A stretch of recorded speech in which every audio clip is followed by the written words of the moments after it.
Bonjour les amis, aujourd'hui on va causer intelligence artificielle. Je souhaitais faire une petite vidéo là-dessus et vous en parler à vous, parce que je vous avoue que l'intelligence artificielle c'est un truc dont j'entends parler un peu à toutes les sauces et j'ai l'impression à tort et à travers. C'est un sujet qui m'intéresse vachement mais en même temps qui me met un peu dans le flou. J'en entends parler pour certains avec des thèses un petit peu science-fictionnelles de fin du monde. Vous voyez l'intelligence artificielle Terminator qui détruit l'humanité.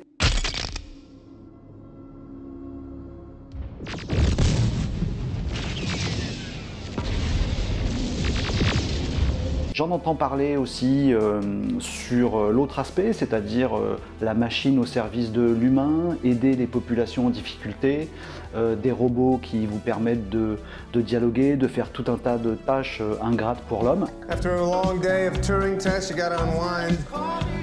What were you doing with Ava? What? You tore up her picture. I'm gonna tear up the fucking dance floor, dude. Check it out. Bref, c'est un sujet qui me passionne. Parce que ça touche à la fois à l'intelligence, à l'entreprise. Dans le monde du digital dans lequel je suis, c'est hyper prégnant. Ça touche aussi à des sujets de société et ça touche un peu à la science-fiction et je vous avoue que j'aime bien ça aussi. Mais en même temps, je suis dans le flou. Alors je suis allé voir des conférences pour essayer de comprendre en fait à quelle sauce il fallait vraiment entendre l'intelligence artificielle.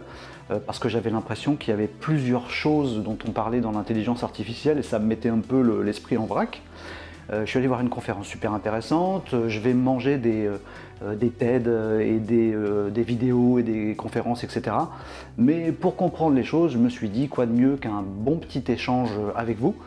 Donc je fais cette vidéo pour que vous puissiez aussi me donner vos réactions, vos commentaires, m'apporter un peu de votre science et vos opinions brutes sur le sujet, qu'on puisse échanger sur tout le truc.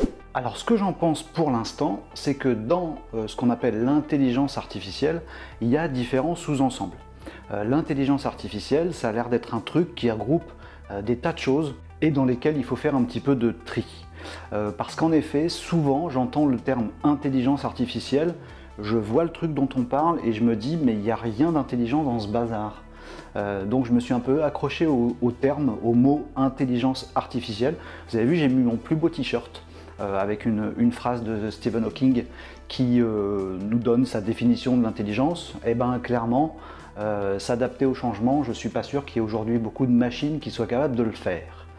Alors j'ai creusé le sujet et je me suis rendu compte que l'intelligence artificielle, d'abord, c'est un peu un fourre-tout qui regroupe tout ce qui peut être de l'ordre de ce que j'appelle l'informatique algorithmique, c'est-à-dire qu'il y a de l'informatique, il y a des moyens maintenant de calcul, il y a de la puissance de la donnée, et quand on met des bons gros ordinateurs sur des bonnes grosses bases de données, ben on arrive à en ressortir quelque chose. De là à dire que c'est de l'intelligence artificielle, j'ai quand même un gros doute. Donc à moins que vous me donniez tort, tout ce qui est de l'ordre du calcul hyper complexe qui demande des machines puissantes, mais qui ne vont pas forcément s'adapter, réfléchir ou aller beaucoup plus loin que du calcul, et ben cette partie-là, je ne vais pas l'appeler l'intelligence artificielle.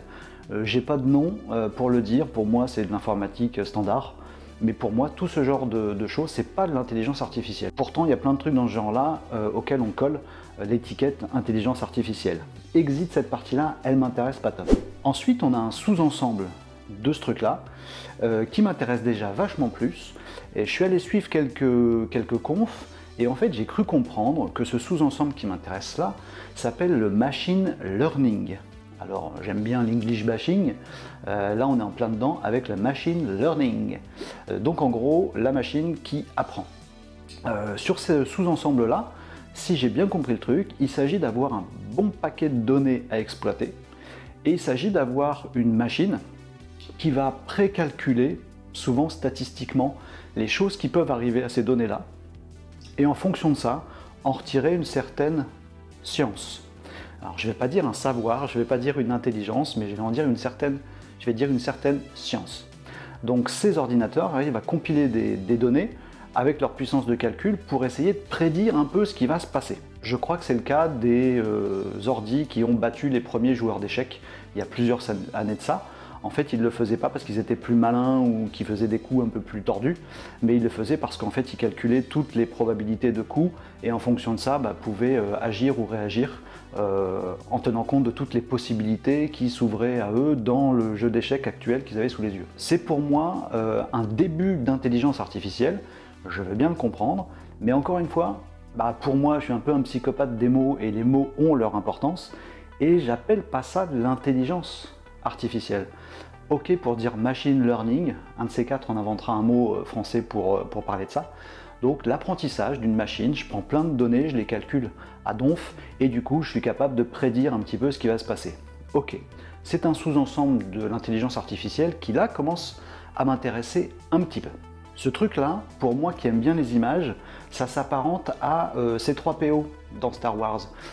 J'espère que vous voyez qui est C3PO, le grand bonhomme tout doré, enfin il n'est pas toujours doré d'ailleurs, ça dépend, qui est un droïde de protocole. Pardon de vous parler d'un film de science-fiction, mais j'essaye d'imaginer mon propos.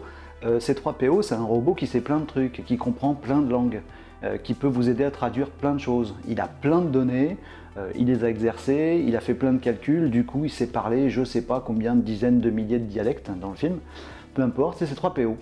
Je suis pas sûr qu'on considère tous que C3PO soit le robot le plus malin de Star Wars. J'ai l'impression qu'il est un petit peu désarçonné dès qu'il se passe quelque chose, j'ai l'impression qu'il est limite débile dès qu'il faut faire face à une situation un petit peu urgente. How did we get into this mess? We seem to be made to suffer. It's our lot in life. I've got to rest before I fall apart. My joints are almost frozen. Bref, il s'appuie sur ce qu'il sait, il sait faire ce qu'il sait, et puis ça s'arrête à peu près là. Est-ce que C3PO c'est de l'intelligence artificielle? En tout cas, l'image dans le film de C3PO c'est de l'intelligence artificielle.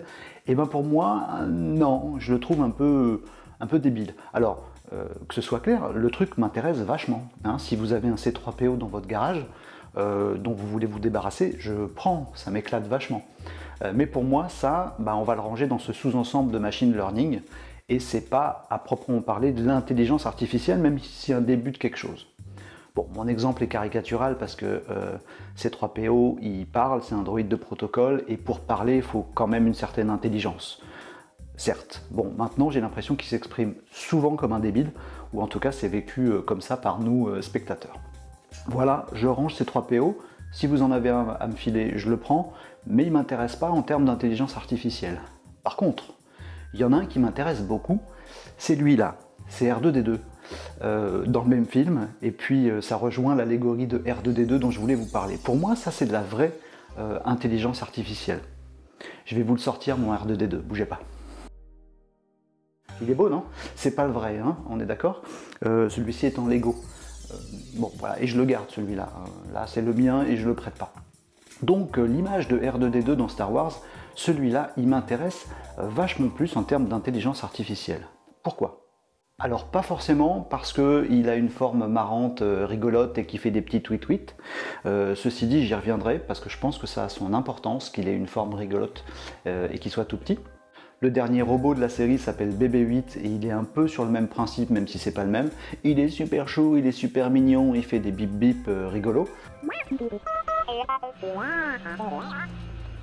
Mais derrière, il y a de l'intelligence artificielle. Je pense que si on l'a réduit et rendu super mignon, c'est justement pour qu'il ne nous fasse pas flipper. Parce que l'intelligence artificielle, j'ai l'impression que ça peut être hyper excitant, mais hyper flippant également. Donc ça, pour moi, lui c'est un Lego, mais l'image de R2-D2 dans Star Wars, pour moi, c'est de l'intelligence artificielle réelle, au sens Dawkins, sur l'intelligence. Pourquoi c'est de l'intelligence, mon petit R2? Parce qu'en fait, il se dépatouille lui-même pour trouver des solutions. Des solutions qu'il n'a jamais expérimentées. Et si j'ai bien compris ce que j'ai entendu sur l'intelligence artificielle, il s'agit de construire des systèmes qui sont capables d'apprendre eux-mêmes en prenant des informations eux-mêmes et en se faisant leurs propres expérimentations eux-mêmes. Et c'est ça qui fait toute la puissance du truc. Quand on est dans un broyeur concasseur et qu'on appelle R2-D2, s'il te plaît, délivre-nous, il bidouille des trucs, il connaît un petit peu le système, il connaît des systèmes, on va dire, il essaye de se dépatouiller pour comprendre celui-là, il essaye de chercher où sont ses copains, il bidouille des trucs, le concasseur se resserre et manque de tuer ses potes, et ben il essaye autre chose et il finit par les arrêter. Vous voyez, il apprend, il a une certaine intelligence, pour le coup.